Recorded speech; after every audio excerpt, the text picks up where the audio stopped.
Why don't you have a man with you? Why are you walking around by yourself? Why aren't you wearing gloves? Why aren't your legs covered?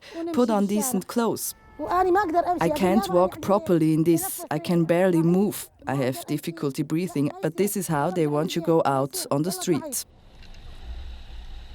The woman behind the black veil is called Samira Mohammad. Her anger and rage against ISIS and its regime are still raw. She has only just escaped their reign of terror. Along with a group of other women, she was rescued from the Iraqi city of Mosul.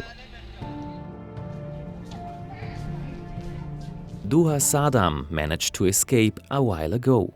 She is now living with her husband and her children in Gogjali, in an abandoned house which really belongs to a different family.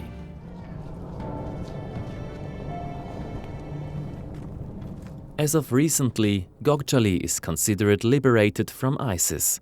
This community is near the Mosul city limits. You can hear the fighting from here.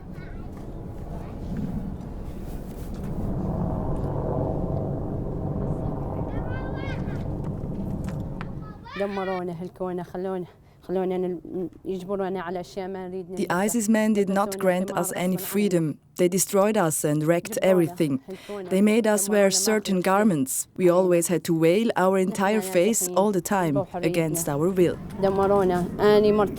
You can barely walk in this full-body garment. I carried my child in my arms, and tripping over my veil, I would almost fall down. I actually did fall down twice while carrying my child.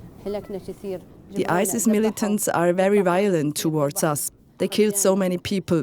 As soon as we step outside, we need to wear a full-body garment. They were so aggressive towards us. It really was a very difficult time.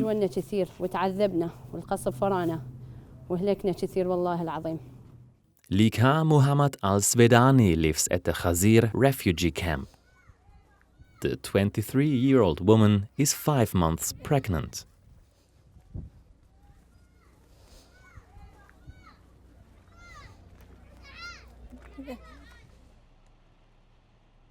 In her tent, she talks about the ISIS system of oppression.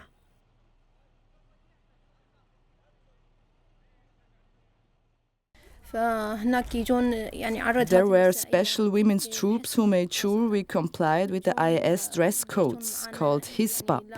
They kept tabs on us, so we couldn't wear kohl or makeup, and even our eyes were covered. We always had to wear gloves too. We weren't allowed to walk in the street without them.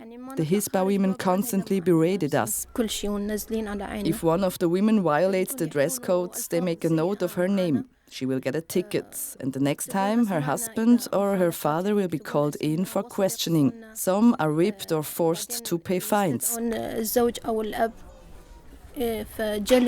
يجلدوهم أو يغرموهم غرامات.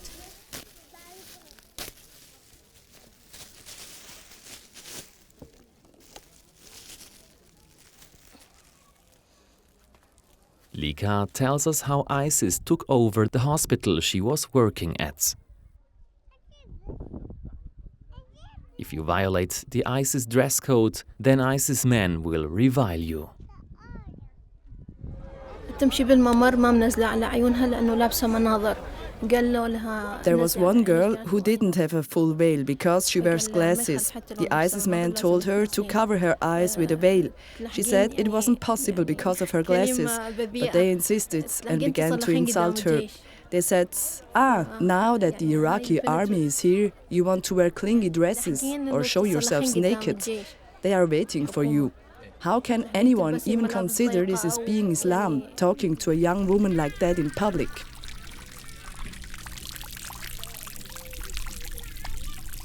Even after her rescue, a normal life is still a distant dream for Likha. There is no such thing as privacy or real freedom in the camp either. But it is not only the women who suffer from harassment by ISIS. Men too were subjected to tyranny in their everyday lives. If we wanted to buy underwear or other women's items, we could only go to certain shops. The man always had to accompany the woman and escort her to the shop's entrance. Men were not allowed inside, not even a salesman. The man had to pick up the woman again afterwards.